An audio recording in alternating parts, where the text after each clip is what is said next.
నమస్కారం. ట్రూత్ న్యూస్కి స్వాగతం. హెడ్లైన్ చూద్దాం.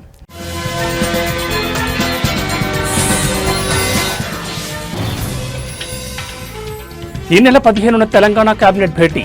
హైకోర్టు తీర్పుపై ప్రధానంగా చర్చ.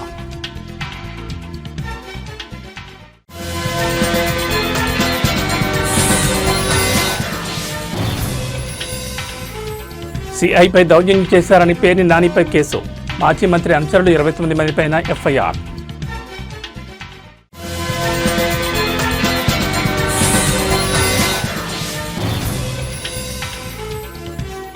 అనిల్ అంబానీకి షాక్. రిలయన్స్ పవర్ కీలక అధికారిని అరెస్ట్ చేసిన ఈడీ.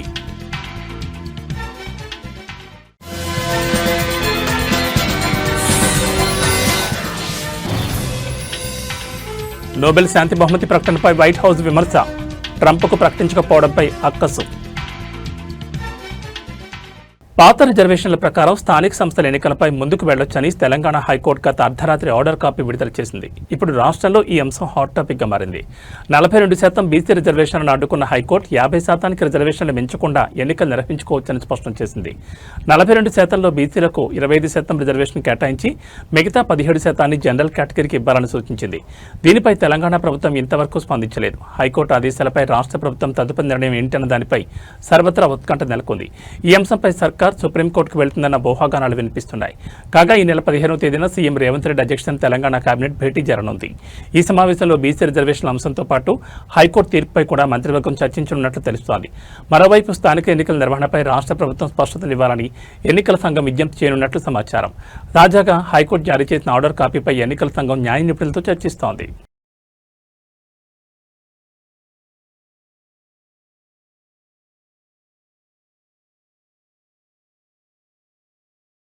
నోబెల్ శాంతి బహుమతిని ఈ ఏడాదికి వెనిజువేలా ప్రతిపక్ష నేత మరియు కోరినా మచాడో ప్రకటించిన విషయం తెలిసిందే. దీంతో ఈ బహుమతిపై ఆశలు పెంచుకున్న అమెరికా అధ్యక్షుడు డొనాల్డ్ ట్రంప్కు నిరాశ తప్పలేదు. ఈ విషయంలో అమెరికా అధ్యక్ష భవనం వైట్ హౌస్ ఓ అడుగు ముందుకేసి ట్రంప్కు శాంతి బహుమతి వచ్చినట్లు మిస్టర్ పీస్ ప్రెసిడెంట్ అంటూ ప్రచారం కూడా చేసింది.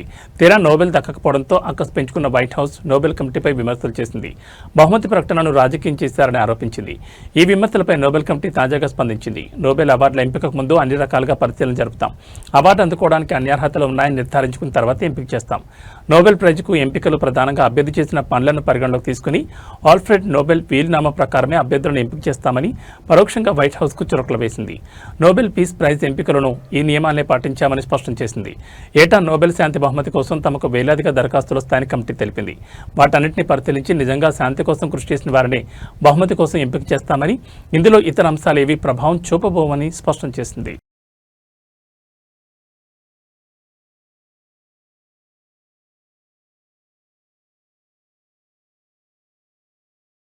ప్రముఖ పారిశ్రామికవేత్త అనిల్ అంబానీకి చెందిన రిలయన్స్ గ్రూప్కు ఎన్ఫోర్స్మెంట్ డైరెక్టరేట్ గట్టి షాక్ ఇచ్చింది. 68 కోట్ల నకిలీ బ్యాంక్ గ్యారంటీకి సంబంధించిన మనీ లాండరింగ్ కేసులో Reliance power limited chief financial officer Ashok Kumar పాల్ను అరెస్ట్ చేసింది. మనీ లాండరింగ్ నిరోధక చట్టం నిబంధనల కింద ఆయనను అదుపులోకి తీసుకున్నట్లు అధికారులు వెల్లడించారు. గత 7 ఏళ్లుగా రిలయన్స్ పవర్లో సీఎఫ్ఓగా పనిచేస్తున్న అశోక్ పాల్ కేంద్ర ప్రభుత్వ రంగ సంస్థ అయిన సోలార్ ఎనర్జీ కార్పొరేషన్ ఆఫ్ ఇండియాకి 68 కోట్లకు పైగా విలువైన నకిలీ బ్యాంక్ గ్యారంటీని సమర్పించారని ఈడీ ఆరోపించింది. ఈ నకిలీ గ్యారంటీలను నిజమైనవిగా నమ్మించేందుకు ఎస్బీఐ, పిఎన్బి వంటి ప్రముఖ బ్యాంకుల పేర్లను పోలిన ఫేక్ ఈమెయిల్ డొమైన్లను సృష్టించి ఉపయోగించినట్లు దర్యాప్తులో తేలింది. అంతేకాకుండా ఫిలిప్పీన్స్లోని మనీలాలో అసలు ఉనికి లేని ఓ విదేశీ బ్యాంక్ బ్రాంచ్ నుంచి కూడా గ్యారంటీ పత్రాలు సృష్టించినట్లు అధికారులు గుర్తించారు. ఈ మోసంలో ఒడిశాకు చెందిన బిస్వాల్ ట్రేడ్ లింక్ అనే చిన్న కంపెనీ కీలక పాత్ర పోషించినట్లు ఈడీ దర్యాప్తులో వెల్లడింది. కేవలం కాగితాలపై మాత్రమే ఉన్న ఈ కంపెనీ ద్వారానే రిలయన్స్ పవర్ తరఫున నకిలీ గ్యారంటీలను ఏర్పాటు చేసినట్లు తేలింది. ఈ ఆరోపణలకు సంబంధించి బిస్వాల్ కంపెనీ డైరెక్టర్ను గత ఆగస్టులోనే అరెస్ట్ చేసినట్లు అధికారులు తెలిపారు. అనిల్ అంబానీకి చెందిన పలు కంపెనీలు 17,000 కోట్లకు పైగా బ్యాంకు రుణాలను దారి మళ్లించాయన్న ఆరోపణలపై ఈడీ ఇప్పటికే విస్తృత దర్యాప్తు చేస్తోంది. ఇందులో భాగంగా యెస్ బ్యాంక్ నుంచి పొందిన 3,000 కోట్ల రుణం, రిలయన్స్ కమ్యూనికేషన్స్కు సంబంధించిన 14,000 కోట్ల మొత్తంపై విచారణ కొనసాగుతోంది. ఈ కేసుల దర్యాప్తులో భాగంగానే తాజా అరెస్ట్ జరిగినట్లు తెలుస్తోంది. గతంలో ఈడీ అధికారులు అనిల్ అంబానీని కూడా విచారించిన విషయం తెలిసిందే.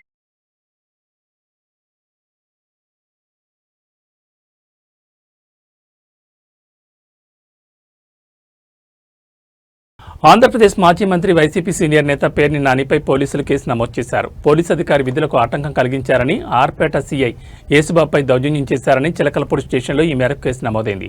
మాజీ మంత్రితో పాటు ఆయన అనుచరులు మరో 29 మందిపైన పోలీసులు ఎఫ్ఐఆర్ నమోదు చేశారు. నిన్న వైసీపీ నేత సుబ్బన్నను ఓ కేసు విచారణ కోసం పోలీసులు పిలిచారు. ఈ క్రమంలో అక్కడికి వెళ్లిన పేర్ని నాని సీఐ విధులకు ఆటంకం కలిగించడంతో పాటు హల్చల్ చేశారు. సీఐతో పేర్ని నాని గొడవకు దిగారు.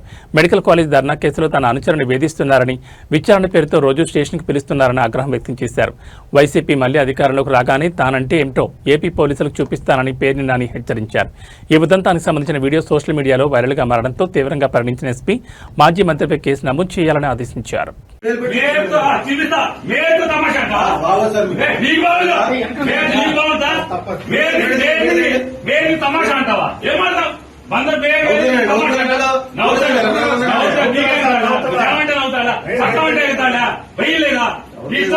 మీ చెల్లో తీసుకుంటారా? రోజు స్టేషన్ వస్తారా? రావట్లేదని అరెస్ట్ చేస్తారా?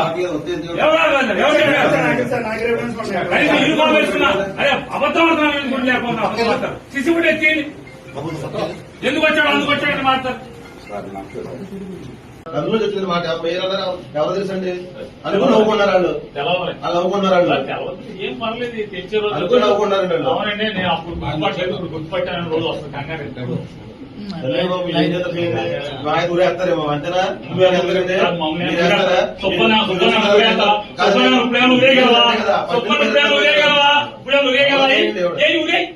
నీ చాలా ఊరే సుబ్బని నువ్వేం చేయగలవు? ఏం ఊరేస్తావేంటి? ఏం చేయగలవంట? ఊరేగలవా? వారం రోజు సోమవారం దాకా జైల్లో పెడతావు. అంతకుమించి చేసేది ఏమన్నా సబ్ జైల్లో పెట్టగలవు. అంతకుమించి చేయగలిగేదా? ఊరేస్తారా? ఊరే చెప్తాను. గడువు ముగిసినా జరగకుండా నిలిచిపోయిన స్థానిక సంస్థల ఎన్నికల నిర్వహణకు హైకోర్టు మార్గం సుగమం చేసింది. బీసీలకు 42% రిజర్వేషన్లు కల్పిస్తూ ప్రభుత్వం జారీ చేసిన జీవో 9ను నిలిపివేసిన ధర్మాసనం పాత విధానం ప్రకారమే ఎన్నికలతో ముందుకు వెళ్లొచ్చని రాష్ట్ర ఎన్నికల సంఘానికి స్పష్టతనిచ్చింది. మొత్తం రిజర్వేషన్లు ఏ పరిస్థితిలోనూ 50% పరిమితిని దాటకూడదని తేల్చెప్పింది. ప్రభుత్వం ఇటీవల తీసుకొచ్చిన జీవో 9తో పాటు ఎన్నికల ప్రక్రియకు సంబంధించిన జీవోలు 41, 42లను సవాల్ చేస్తూ దాఖలైన పిటిషన్లపై ప్రధాన న్యాయమూర్తి justice Aparesh Kumar Singh, justice GM మొహియుద్దీన్లతో కూడిన ధర్మాసనం విచారణ జరిపింది. ఈ జీవోల కారణంగా రాష్ట్రంలో మొత్తం రిజర్వేషన్లు 67% చేరుకుంటాయని, ఇది సుప్రీంకోర్టు నిర్దేశించిన 50% పరిమితికి విరుద్ధమని పేర్కొంటూ వాటిపై మధ్యంతర ఉత్తర్వులు జారీ చేసింది. దీనికి సంబంధించిన పూర్తి ఉత్తర్వులు శుక్రవారం రాత్రి అందుబాటులోకి వచ్చాయి. సుప్రీంకోర్టు గతంలో రాహుల్ రమేష్ వాక్ కేసులు ఇచ్చిన తీర్పును ధర్మాసనం ప్రస్తావించింది. ట్రిపుల్ టెస్ట్ నిర్వహించే పరిస్థితి లేనప్పుడు దామాషా ప్రకారం కేటాయించిన సీట్లను ఓపెన్ కేటగిరీగా నోటిఫై చేసి ఎన్నికలు నిర్వహించవచ్చని ఆ తీర్పులో పేర్కొన్న విషయాన్ని గుర్తు చేసింది. ఇప్పుడు కూడా అదే విధానాన్ని అనుసరించి ఎన్నికలు జరపొచ్చని సూచించింది. అంతకుముందు ప్రభుత్వం తన వాదనలు వినిపిస్తూ ట్రిపుల్ టెస్ట్కి అనుగుణంగానే కమిషన్ ఏర్పాటు చేసి నివేదిక ఆధారంగా రిజర్వేషన్లు కల్పించామని తెలిపింది. 50% పరిమితి అనేది కఠినమైన నియమం కాదని, ప్రత్యేక పరిస్థితుల్లో సవరించుకోవచ్చని వాదించింది. అయితే ఈ వాదనలతో ప్రాథమికంగా ఏకీభవించని ధర్మాసనం వికాస్ కిషన్ రావు కవాలి కేసులో సుప్రీంకోర్టు విధించిన 50% పరిమితిని ప్రభుత్వం అమలు చేయడంలో విఫలమైందని అభిప్రాయపడింది. స్థానిక సంస్థల ఎన్నికల షెడ్యూల్ను రాష్ట్ర ఎన్నికల కమిషనర్ రాణి కుముదిని ప్రకటించారు. దీనికి సంబంధించి మరింత సమాచారం మా ప్రతినిధి నాగేశ్వరాచారిని అడిగి తెలుసుకుందాం. నాగేశ్వరాచారి, స్థానిక సంస్థల ఎన్నికల షెడ్యూల్ వివరాలు ఏంటి? రాష్ట్ర ఎన్నికల కమిషనర్ దీనికి సంబంధించిన షెడ్యూల్ ప్రకటించారు. మొత్తం 5 విడతల్లో స్థానిక సంస్థల ఎన్నికలు నిర్వహించే విధంగా ప్రణాళిక ప్రకటించారు. 2 విడతలు ముందుగా ఎంపీటీసీ, జెడ్పీటీసీ ఎన్నికలు, ఆ తర్వాత పంచాయతీలకు, వార్డులకు ఎన్నికలు నిర్వహించాలని రాష్ట్ర ఎన్నికల కమిషనర్ నిర్ణయించింది. ఈ మేరకు షెడ్యూల్ ప్రకటించారు. మొత్తం 5 విడతల్లో ఎన్నికలు జరగనున్నాయి. వీటికి సంబంధించిన పూర్తి షెడ్యూల్ ను కూడా ప్రకటించారు. ముందుగా ఎంపీటీసీ, జెడ్పీటీసీ ఎన్నికలు 2 విడతల్లో నిర్వహించనున్నారు. ఆ తర్వాత పంచాయతీలకు 3 విడతల్లో వాటికి సంబంధించిన ఎన్నికలు నిర్వహించే విధంగా చేశారు. మొత్తం అంటే ఈ రోజు షెడ్యూల్ ప్రకటించారు. వెంటనే ఎన్నికల కోడ్ అమల్లోకి వస్తుందని రాష్ట్ర ఎన్నికల కమిషనర్ ప్రకటించారు. అయితే నోటిఫికేషన్ మాత్రం ఈ నెల 9వ తేదీన విడుదల చేయాలని ఎన్నికల కమిషన్ నిర్ణయించింది. ఈ నెల 8వ తేదీన హైకోర్టులో కూడా కేసు విచారణ ఉంది కాబట్టి దాని తర్వాతే ఎన్నికలకు వెళ్లాలని ఆలోచనతో దీన్ని ఈ విధంగా నిర్వహించారు. అయితే ఎంపీటీసీ, జెడ్పీటీసీ ఎన్నికలకు సంబంధించి ఈ నెల 9వ తేదీన అంటే అక్టోబర్ 9వ తేదీన మొదటి విడతకు సంబంధించిన నోటిఫికేషన్ రానుంది. అదే రోజు నామినేషన్ల ప్రక్రియ ప్రారంభిస్తారు. అదేవిధంగా రేపు 13వ తేదీన 2వ విడత ఎన్నికలకు సంబంధించిన షెడ్యూల్, అదే నోటిఫికేషన్, నామినేషన్ ప్రారంభం కాబోతున్నాయి. ఆ తర్వాత నామినేషన్లు అన్ని స్వీకరించిన తర్వాత దానికి సంబంధించిన ప్రక్రియ కూడా నామినేషన్ల స్వీకరణ, అదేవిధంగా చివరి గడువు, చివరి తేదీ, ఉపసంహరణ, వారికి సంబంధించిన షెడ్యూల్ అంతా కూడా పూర్తిగా చేసిన తర్వాత మొదటి విడత ఎన్నికలు అక్టోబర్ 23వ తేదీన ఉదయం 7 గంటల నుంచి 5 గంటల వరకు మొదట ఎంపీటీసీ, జెడ్పీటీసీ ఎన్నికల పోలింగ్ తో ప్రారంభం కానుంది. అదేవిధంగా రెండో విడత అక్టోబర్ 27వ తేదీన కూడా జరగనుంది. వాటికి సంబంధించిన ఏర్పాట్లన్నీ కూడా ఇప్పటికే చేసినట్టుగా రాష్ట్ర ఎన్నికల కమిషనర్ ప్రకటించారు. వీటికి సంబంధించి నవంబర్ 11వ తేదీన జెడ్పీటీసీ, ఎంపీటీసీ ఎన్నికలకు సంబంధించిన ఫలితాలను ప్రకటించి ఆ తర్వాత మళ్ళీ పంచాయతీ ఎన్నికలకు సంబంధించిన షెడ్యూల్ ను కూడా వాటికి సంబంధించిన ఎన్నికల నిర్వహణ కోసం చేసే విధంగా ఎన్నికల కమిషన్ వాటికి సంబంధించిన ప్రక్రియ అంతా కూడా చేపట్టారు. వాటికి సంబంధించి ఈ ప్రక్రియ అంతా ముగిసిన తర్వాత పంచాయతీ ఎన్నికలు అంటే వార్డులకు, అదేవిధంగా సర్పంచ్ ఎన్నికలకు సంబంధించిన ప్రక్రియ ప్రారంభించనున్నారు. అక్టోబర్ 17వ తేదీన మొత్తం 3 విడతల్లో పంచాయతీ ఎన్నికలు జరగనున్నాయి. అక్టోబర్ 17వ తేదీన మొదటి విడత నామినేషన్లు, వాటికి సంబంధించిన ప్రక్రియ ప్రారంభం కానుంది. రెండో విడత అక్టోబర్ 21న, మూడో విడత అక్టోబర్ 25న ప్రారంభం కానుంది. వాటికి సంబంధించిన నామినేషన్స్ అన్ని స్వీకరించిన తర్వాత అక్టోబర్ 21వ తేదీన మొదటి విడత ఎన్నికలు, అదేవిధంగా నవంబర్ 4వ తేదీన రెండో విడత, నవంబర్ 8వ తేదీన మూడో విడత నిర్వహించి వాటికి సంబంధించిన ఫలితాలను కూడా వేర్వేరు తేదీల్లోనే చేయాలని వాటిని నిర్వహించారు. మొదటి విడత ఈ నెల 31వ తేదీన మొదటి విడత ఫలితాలు, నవంబర్ 4వ తేదీన రెండో విడత, అదేవిధంగా 8వ తేదీన అంటే వాటిని జరిగిన రోజునే వాటికి సంబంధించిన ఫలితాలన్నీ కూడా ప్రకటించే విధంగా ఎన్నికల కమిషన్ షెడ్యూల్ ప్రకటించింది. కలియుగ ప్రత్యక్ష దైవం తిరుమల శ్రీ వెంకటేశ్వర స్వామివారిని నిత్యం వేలాది మంది భక్తులు దర్శించుకుంటారు. ఈ క్రమంలో తిరుమలలో భక్తుల రద్దీ కొనసాగుతోంది.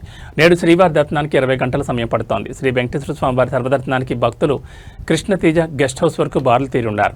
క్యూ లైన్లోని భక్తులకు శ్రీవారి సేవకుల ద్వారా అన్నప్రసాదం, పాలు, త్రాగునీరు అందిస్తున్నారు. నిన్న శ్రీవారిని 74,468 మంది భక్తులు దర్శించుకున్నారు.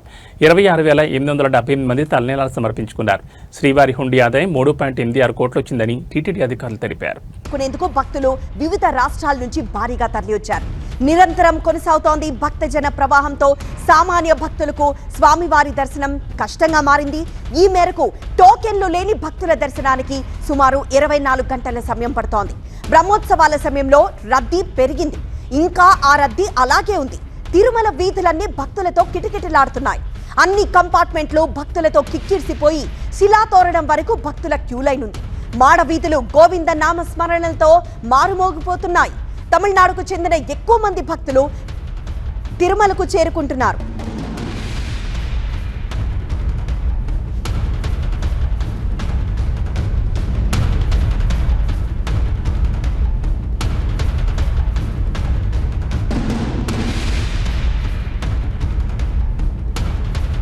శ్రీవారి సర్వదర్శనానికి 24 గంటల సమయం పడుతోంది. భారీ క్యూ లైన్లు కనిపిస్తున్నాయి.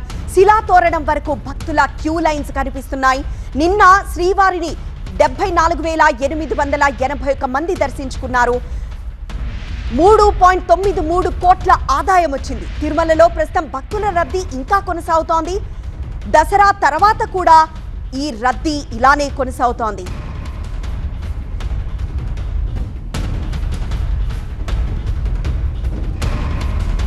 నెల్లూరు సిటీలోని వైఎస్ఆర్ కాంగ్రెస్ పార్టీ కార్యాలయంలో మాజీ మంత్రి కాకాని గోవర్ధన్ రెడ్డి మెడికల్ కళాశాలల ప్రైవేటీకరణను వ్యతిరేకిస్తూ కోటి సంతకాల సేకరణ ప్రజా ఉద్యమం పోస్టర్ను ఆవిష్కరించారు. ఈ కార్యక్రమంలో ఎమ్మెల్సీలు, మాజీ ఎమ్మెల్యేలు పాల్గొన్నారు. రాష్ట్ర ఆస్తులను ప్రైవేట్ పరం చేయడాన్ని వైసీపీ వ్యతిరేకిస్తోందని కాకాని అన్నారు.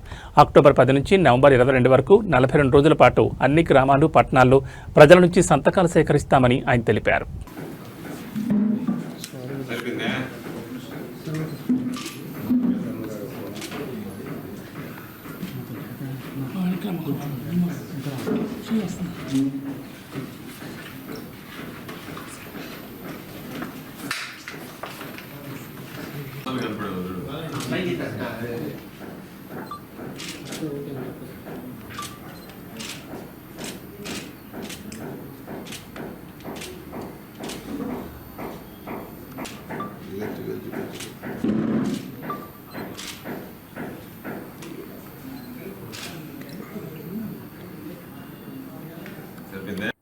వైఎస్ఆర్ కాంగ్రెస్ పార్టీ అధ్యక్షుడు, మాజీ ముఖ్యమంత్రి వర్యులు, మా నాయకుడు శ్రీ వైఎస్ జగన్మోహన్ రెడ్డి గారి ఆదేశాల మేరకు రాష్ట్ర వ్యాప్తంగా కోటి సంతకాల ప్రజా ఉద్యమానికి ఈ రోజు నుంచి శ్రీకారం చుట్టి దానికి సంబంధించి ఒక కార్యాచరణ ప్రణాళిక రూపొందించుకొని దాని ప్రకారం గవర్నర్ గారి దగ్గరికి ఈ కోటి సంతకాలతో కూడినటువంటి ప్రజల నుంచి వచ్చినటువంటి వినతి పత్రాలు సమర్పించాలని చెప్పి ఒక వినూత్నమైనటువంటి కార్యక్రమానికి శ్రీకారం చుట్టడం జరిగింది. దానికి సంబంధించి ఈ రోజు నుంచి ఈ సంతకాలకు సంబంధించి సంతకాల సేకరణ కార్యక్రమాన్ని ప్రారంభిస్తున్నాం. అందులో భాగంగా ఈరోజు పోస్టర్ ఆవిష్కరించడం, నెల్లూరు జిల్లాకు సంబంధించి ఉదయగిరి నియోజకవర్గంలో లాంఛనంగా కూడా ఈరోజు ఆ కార్యక్రమాన్ని ప్రారంభించడం జరుగుతుంది. దాంతో పాటు ఈరోజు అక్టోబర్ 10వ తేదీ నుంచి నవంబర్ 22 దాదాపుగా 42 రోజుల పాటు గ్రామాలకు సంబంధించి అన్ని గ్రామాలలో గ్రామాలకు సంబంధించినటువంటి గ్రామ పంచాయతీలకు సంబంధించి అనుబంధంగా ఉన్నటువంటి గ్రామాల హ్యామ్లెట్స్ లో, దానితో పాటు నగరాల్లో వార్డుల వారీగా ఈ కార్యక్రమాన్ని చేపడతాం. జిల్లాకు సంబంధించినటువంటి ఇన్ఛార్జీలు, శాసన మండలి సభ్యులు, ఇతర స్థానిక సంస్థల ప్రజాప్రతినిధులు అందరి ఆధ్వర్యంలో ఈ కార్యక్రమం 42 రోజుల పాటు అంటే అక్టోబర్ 10వ తేదీ ఈ రోజు ప్రారంభమైనటువంటి ఈ కార్యక్రమం నవంబర్ 22 వరకు కొనసాగుతుంది. అందులో భాగంగా నా మధ్యలో అక్టోబర్ 28వ తేదీన నియోజకవర్గ వారీగా ప్రజలకు సంబంధించి ఈ కార్యక్రమం చేపట్టడానికి ఉన్నటువంటి కారణాలని ప్రజలందరికీ కూడా తెలియజెప్పడానికి అక్టోబర్ 28వ తేదీన నియోజకవర్గ స్థాయిలో ర్యాలీలు నిర్వహిస్తాం. అదేవిధంగా నవంబర్ 12వ తేదీన జిల్లా స్థాయిలో ర్యాలీలు నిర్వహిస్తాం. నియోజకవర్గ స్థాయిలో ర్యాలీలు నిర్వహించి అక్కడ ఉన్నటువంటి ఆర్టీఓ కానీ లేదా తహసీల్దార్ కానీ ఎవరైతే వాళ్ళకి అక్కడ వినతి పత్రం కూడా నవంబర్ 12వ తేదీ జరిగేటువంటి కార్యక్రమంలో ఆ రోజు నవంబర్ 12వ తేదీన జిల్లా కలెక్టర్ గారికి ర్యాలీగా వెళ్లి వినతి పత్రం సమర్పించడం జరుగుతుంది. నవంబర్ 22 కల్లా ఈ కార్యక్రమం పూర్తి చేస్తాం అన్ని గ్రామాల్లో. నవంబర్ 23వ తేదీ నియోజకవర్గాల నుంచి ఆ సేకరించినటువంటి సంతకాలు దాదాపుగా 60,000 సంతకాలు ఒక్కొక్క నియోజకవర్గానికి లక్ష్యంగా పెట్టుకున్నాం. 60,000 సంతకాలు నియోజకవర్గాల నుంచి జిల్లాకు వస్తాయి. జిల్లా కార్యాలయానికి, జిల్లా కార్యాలయంలో వాటిని రిసీవ్ చేసుకున్న తర్వాత 24వ తేదీ జిల్లా కార్యాలయం నుంచి కేంద్ర కార్యాలయానికి పంపించడం జరుగుతుంది. దీని వెనక ఇప్పటికే అనేక రకాలైనటువంటి డిమాండ్లు ఈరోజు తీసుకురావడం జరిగింది ప్రభుత్వానికి. ఒక పక్క డిమాండ్ చేస్తున్నా, ప్రజలలో తీవ్రమైనటువంటి వ్యతిరేకత వస్తున్నా, చంద్రబాబు ప్రభుత్వం మాత్రం వెనక్కి తగ్గకుండా ముందుకు వెళ్లేటువంటి పరిస్థితి. ప్రజలకు సంబంధించినటువంటి ప్రజా సొత్తు, ప్రజా సొమ్ము, ప్రజల హక్కు దాన్ని కొలగొట్టేటువంటి విధంగా ఈ రోజు కూటమి ప్రభుత్వం చంద్రబాబు నాయుడు ప్రవర్తిస్తున్నాడు. కాబట్టి వాటిని నిరసిస్తూ కార్యక్రమాలు చేపట్టాం. కాబట్టి కూటమి ప్రభుత్వం తప్పును ఒప్పుకోకుండా దానిని జగన్మోహన్ రెడ్డి గారు తీసుకొచ్చినటువంటి కాలేజీలను అమ్ముకుంటూ సొమ్ము చేసుకుంటూ జగన్మోహన్ రెడ్డి గారి మీద నిందలు వేయడానికి ప్రయత్నించడం అనేటువంటి దుర్మార్గమైనటువంటి దీన్ని ప్రజలు హర్షించరు. అందులో భాగంగా ఈరోజు ఏదైతే ప్రజలకు సంబంధించినటువంటి ఆస్తి, వేల కోట్ల రూపాయల భూములు, వేల కోట్ల రూపాయలకు ఇప్పుడు కట్టినటువంటి కట్టడాలు, వీటన్నిటిని ప్రైవేట్ పాలు చేస్తాం, ప్రజలకు పేద విద్యార్థులకి వైద్య విద్య దూరం చేస్తాం, ప్రజలకు వైద్యం దూరం చేస్తాం అన్నట్టుగా ఈ ప్రభుత్వం ప్రవర్తిస్తుంది. కాబట్టి దాన్ని ఖండిస్తూ ప్రభుత్వ రంగంలోనే ప్రభుత్వ ఆధీనంలోనే ఈ మెడికల్ కళాశాలలు నడవాలి తప్ప ప్రైవేట్ వ్యక్తులకు ఇవ్వడానికి లేదు. ప్రైవేట్ వ్యక్తులకు ఇస్తే ప్రజలకు అనుకున్నటువంటి స్థాయిలో ఈరోజు ఆ వైద్య సేవలు అందవనేటువంటి లక్ష్యంతో మెడికల్ కాలేజీల ప్రైవేటీకరణ నిరసిస్తున్నాం. అన్ని పార్టీలు, అన్ని విద్యార్థి సంఘాల దగ్గర నుంచి, ప్రజా సంఘాల దగ్గర నుంచి, పౌర హక్కుల సంఘాల దగ్గర నుంచి, మేధావుల దగ్గర నుంచి అన్ని రకాలైనటువంటి వాళ్ళు వ్యతిరేకిస్తున్నా చంద్రబాబు మాత్రం ముందుకు వెళ్లేటువంటి పరిస్థితి కనిపిస్తుంది. కాబట్టి చంద్రబాబు నాయుడు చేస్తున్నటువంటి ఈ వింత ధోరణి, విచిత్రపు పోకడలు, అవినీతి అలవాలంగా మారినటువంటి ఆంధ్ర రాష్ట్రంలో ఉన్నటువంటి కార్యక్రమాలను అడ్డుకోవాలనేటువంటి లక్ష్యంతో జగన్మోహన్ రెడ్డి గారు దీనికి సంబంధించి ఒక సుదీర్ఘమైనటువంటి ఏదో మాట్లాడటం చేయడం వదిలేయడం కాకుండా ఒక సుదీర్ఘ కాలంగా ఈ ఉద్యమాన్ని చేపట్టి ఈ ప్రభుత్వం మీద ఒత్తిడి తెచ్చి చంద్రబాబు మెడలు వచ్చి ప్రైవేటీకరణని విరమించుకునే దాకా పోరాడాలనేటువంటి నిర్ణయం తీసుకున్నాం. అందులో భాగంగా ఈరోజు అంచెలంచెలుగా ఈ కోటి సంతకాల సేకరణ ఉద్యమానికి సంబంధించి ఈ రోజు జిల్లా కార్యాలయంలో పెద్దలందరి సమక్షంలో శ్రీకారం చుట్టడం జరిగింది. ఇదే విధంగా రాబోయేటువంటి రోజుల్లో వైఎస్ఆర్ కాంగ్రెస్ పార్టీ ప్రజల పక్షాన నిలబడి ప్రజలకు సంబంధించినటువంటి వాటిలో ప్రభుత్వం తీసుకున్నటువంటి ప్రజా వ్యతిరేక విధానాల పట్ల మా పోరాటం కొనసాగుతుంది. మెడికల్ కాలేజీల విషయంలో మా పోరాటం కొనసాగుతుందని చెప్పి ఈ సందర్భంగా స్పష్టం. ఆస్ట్రేలియా పర్యటనకు ముందు టీమిండియా స్టార్ బ్యాటర్ మాజీ కెప్టెన్ రోహిత్ శర్మ ప్రాక్టీస్ జోరుగా కొనసాగుతోంది. అభిషేక్ నాయర్ ఆధ్వర్యంలో శుక్రవారం నాడు సుమారు 2 గంటల పాటు అతడు సాధన చేశాడు. భారీ షాట్లాడాడు. ఈ క్రమంలో రోహిత్ కొట్టిన ఓ భారీ 6 దెబ్బకు బంతి వెళ్లి నేరుగా పార్కింగ్లో ఉన్న తన లంబోర్గిని కారు అద్దాలను బద్దలు కొట్టింది. అయితే శివాజీ పార్క్లో రోహిత్ శర్మను చూసేందుకు ఫ్యాన్స్ భారీగా తరలివచ్చారు. ప్రాక్టీస్ అయిపోయిన తర్వాత వెళ్లేందుకు రెడీ అవుతున్న అతడి దగ్గరకు చిన్నారి ఫ్యాన్ వచ్చేందుకు ప్రయత్నించాడు. కానీ రోహిత్ సెక్యూరిటీ ఆ పిల్లాన్ని ఆపేందుకు ట్రై చేశారు. ఇది గమనించిన హిట్ మ్యాన్ వారిపై ఆగ్రహం వ్యక్తం చేశాడు. ఈ వీడియో కూడా సోషల్ మీడియాలో వైరల్ అయింది. చివరికి ఆ చిన్నారితో రోహిత్ మాట్లాడారు. ప్రాక్టీస్ సెషన్లో రఘువంశీ సహా మరికొంతమంది ప్లేయర్స్ పాల్గొన్నారు. ఈ నెల 19వ తేదీన పెర్త్లో ఆస్ట్రేలియాతో జరిగే 3 మ్యాచ్ల వన్డే సిరీస్ స్టార్ట్ కానుంది. రోహిత్ శర్మ భారత్ తరఫున చివరిగా ఈ ఏడాది ఫిబ్రవరిలో ఛాంపియన్స్ ట్రోఫీలో మ్యాచ్ ఆడాడు.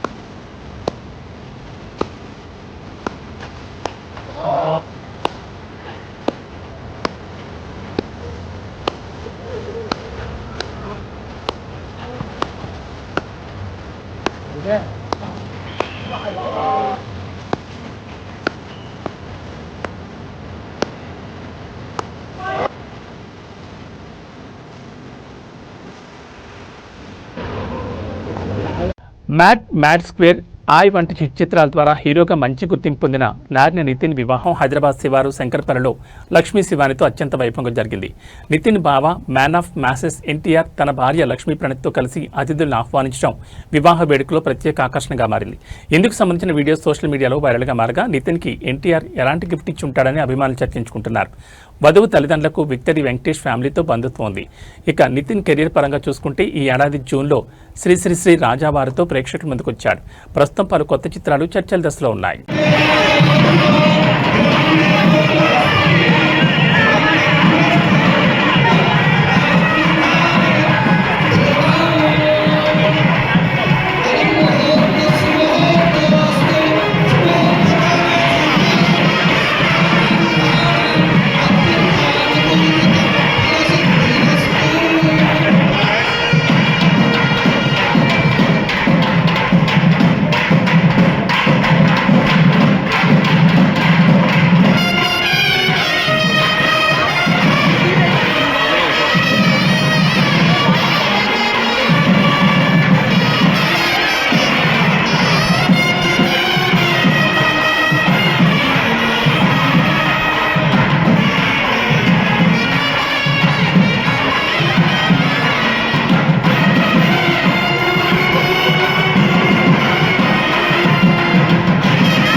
ఇవి బులెటిన్ విశేషాలు. మరో బులెటిన్లో మళ్ళీ కలుసుకుందాం. నమస్కారం.